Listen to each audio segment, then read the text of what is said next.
सास का कायाकल्प। राधा को अपनी सास से बहुत प्यार था। मम्मी जी, आपकी साड़ी कितनी प्यारी लग रही है। काश मैं भी आपके जैसी साड़ी पहन पाती। अरे बेटा, हमारे जमाने में तो साड़ी ही चलती थी। तू क्या करेगी साड़ी पहनकर? दिन भर भागा दौड़ी करती है। साड़ी कंफर्टेबल नहीं फील कराएगी। तू तो ऐसे ही जचती है बेटा। राधा सास को लेकर घूमने जाती, सैर करती और उनसे खूब बातें किया करती थी। एक दिन, अरे राधा और माँ सुनो, अब हम लोगों को बम्बई चलना पड़ेगा। मेरी नई नौकरी वहीं लगी है। अरे वाह माँ, कितना मजा आएगा ना। अरे नहीं नहीं, मैं नहीं जाऊंगी। बड़ा शहर, बड़े लोग, मेरा दिल नहीं लगेगा। अरे माँ, मैं हूं ना आपके साथ। और सारा परिवार बड़े शहर में शिफ्ट हो जाता है। एक दिन, राधा, तू भी अब नौकरी में जाने लगी है। मैं तो बोर हो जाती हूँ। सोच रही हूँ आसपास की औरतों से दोस्ती कर लूँ। हाँ हाँ माँ, और क्या, यहाँ की औरतें तो किटी पार्टी और बहुत सी फन लविंग एक्टिविटी करती हैं। तो बेटा, 2-4 फन लविंग से मुझे भी मिलवा देना। बहू सास के साथ बाहर निकलती है तो देखती है कि सास की उम्र की जो औरतें टहल रही हैं, उनका पहनावा ओढ़ावा सास से बिल्कुल अलग है। लेकिन फिर भी राधा एक औरत को रोकती है। Hello aunty, how are you? Oh great darling. Aunty, हम लोग यहाँ नए शिफ्ट हुए हैं। ये मेरी मम्मी है। क्या ये कल से आप लोगों को ज्वाइन कर सकती हैं? वो औरत सास की तरफ बड़ी ही अजीब नज़रों से देखती है, फिर कहती है, अब ठीक है, पैसे भेज देना। सास समझ जाती है कि उस औरत को वो ठीक नहीं लगी, लेकिन फिर भी वो कुछ नहीं बोलती। अगले दिन, अरे माँ, अच्छी सी साड़ी पहनकर तैयार होकर जाइए। आपको आपकी दोस्तों के पास जाना है ना। और नहीं नहीं, मैं सोच रही हूँ घर पर बैठकर टीवी देखूं।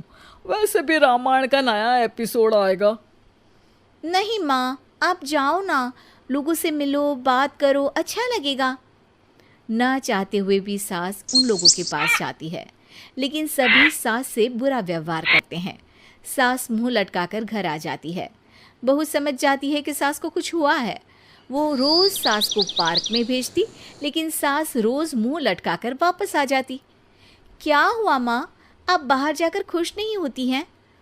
अरे बेटा, खुश तो हूँ, लेकिन क्या माँ, आपको तो लोगों से मिलना, बातें करना अच्छा लगता था। मैं देख रही हूँ कि आजकल आप बाहर से आती हैं तो परेशान सी दिखती हैं। सास कुछ नहीं कहती, अपने कमरे में चली जाती है। अगले दिन राधा चुपके से सास के पीछे पार्क में जाती है। हेलो, कैसे हैं आप लोग? एक औरत मुंह बनाकर साइड हो जाती है। सभी एक दूसरे से बात करती हैं, लेकिन राधा की सास साइड में चुपचाप अकेली बैठी रहती हैं। राधा घर आती है और सास के वापस आने का इंतज़ार करती है। सास मुंह लटकाकर घर आती है। अरे मम्मी जी, तब से इंतज़ार कर रही हूँ, जल्दी तैयार हो जाइए, मार्केट जाना है। राधा सास को लेकर बाजार जाती है और उन्हें कुछ मॉडर्न कपड़े दिलाती है। अगले दिन सास उन कपड़ों को पहनकर पार्क में जाती है। Oh my God, you are looking gorgeous. Beautiful top. कहाँ से लिया? हे, मेरे घर में कल किटी है, तुम जरूर आना। अजीब औरतें हो तुम लोग। मैं रोज आती थी, तब तो तुम लोग सीधे मुंह बात भी नहीं करती थी।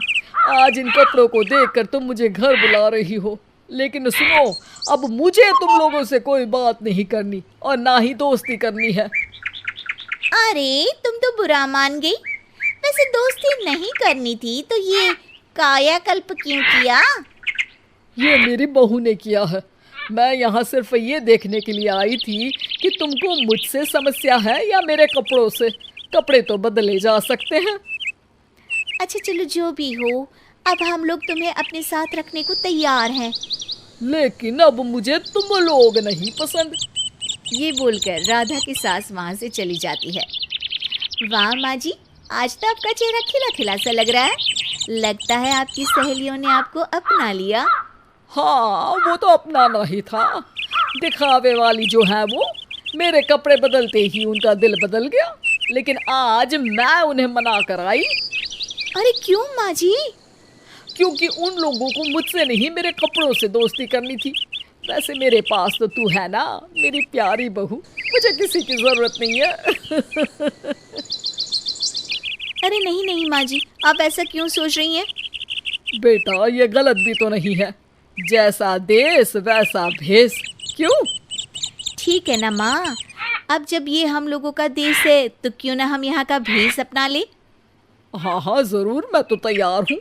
समय के साथ खुद को बदलने में कोई बुराई नहीं है, लेकिन कहीं नकल के चक्कर में बंदर ना दिखने लगूं।